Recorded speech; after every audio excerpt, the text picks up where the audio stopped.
Welcome! My name is Eric Starrett, science teacher here at Glenbard East High School. I'm currently in my 11th year teaching at Glenbard East, 12th year teaching high school overall. This year, I'll be teaching both honors and AP biology courses, and in previous years, I've taught regular biology, chemistry, physics, and physical science since I've been here at the school. AP Biology is one of the most advanced science courses that we offer here at Glenbard East High School. Of course, being an AP class, our goal is to replicate the experience that a student would have in a college level biology class. That being said, we go into a tremendous amount of depth and detail as we cover advanced topics in this class. This does allow students to build upon their experiences that they had in their original biology class, whether it was honors or regular biology, and apply the knowledge that they learned from that year to the work that we're doing now. Generally speaking, AP Biology is a tremendously hands-on course that allows us to do a lot of experiments, and students really get to be a part of the whole science experience, with everything from self-designed experiments all the way to using some technology that we have available to us at the school that even some universities don't have. It really is an excellent program. Unfortunately, in the remote setting, students aren't able to do these hands-on experiments. We're hoping that we can get them back as soon as possible so that we can resume AP Biology in the source that we know it. That being said, we're doing the best that we can right now to have students still create their own experiments and carry out these laboratory procedures at home as much as possible. And while we don't expect students to be able to actually get the materials to do experiments at home, we're doing the best that we can to provide the laboratory experience. We have several ways of doing this, some of which deal with simple online virtual labs and simulations. We have subscriptions to some excellent sources that allow us to assign labs to students, and they can carry this out in an interactive format, allowing them to manipulate all of their variables and design their own experiment, run the experiment, and then analyze their data and form a conclusion at the end when they're done. We have that on the more advanced end, and then on the more simple end, we have just our own labs that we've designed ourselves, where we have pictures of what the results should be like, or we can create a video to show students how the lab would have turned out. Students will then analyze those labs as if they're their own, and they'll create their own lab reports at this point.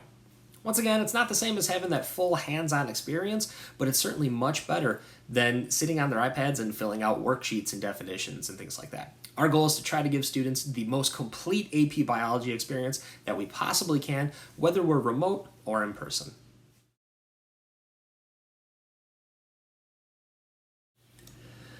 The grading policy in this course is very similar to many other courses that you've probably seen so far. That is, the semester grade is going to be determined by a combination of the grades earned during the semester time period as well as the final exam. The final exam in this course is worth 15% of the overall grade, and the semester work making up the other 85%. If we take a look at the semester work that gives us that 85%, that's divided into two categories, summative and formative. The summative grades are going to be worth 80% of that category, and those are going to include our more significant grades. These are the activities that truly demonstrate learning by the students. So we're looking at activities such as tests, big lab reports, and some bigger, more significant quizzes. In the formative category, which is going to make up 20% of the grade, we're looking at activities that are more along the lines of smaller, at-home, typically practice-type activities. And this includes anything from simple worksheets, more of our quick learning labs, and even some smaller quizzes that students will take.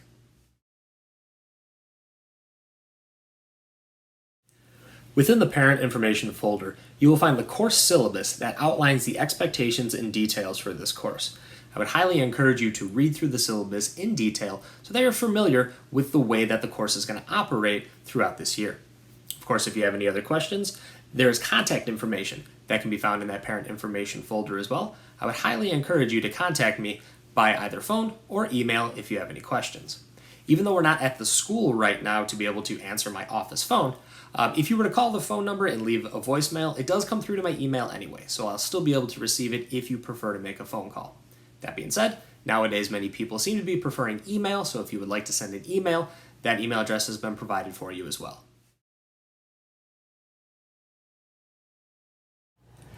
I'd like to thank you for stopping into our virtual open house that we've had this year. Once again, if you have any questions, I highly encourage you to please contact me. I'm always happy to talk to parents anytime about questions or concerns that you might have. This year is certainly presenting us with a very different scenario than we've ever dealt with in the school before, but we're going to do the best we can. Our students are going to do the best they can, and I believe we're all going to be successful in the end. Thank you again for stopping in.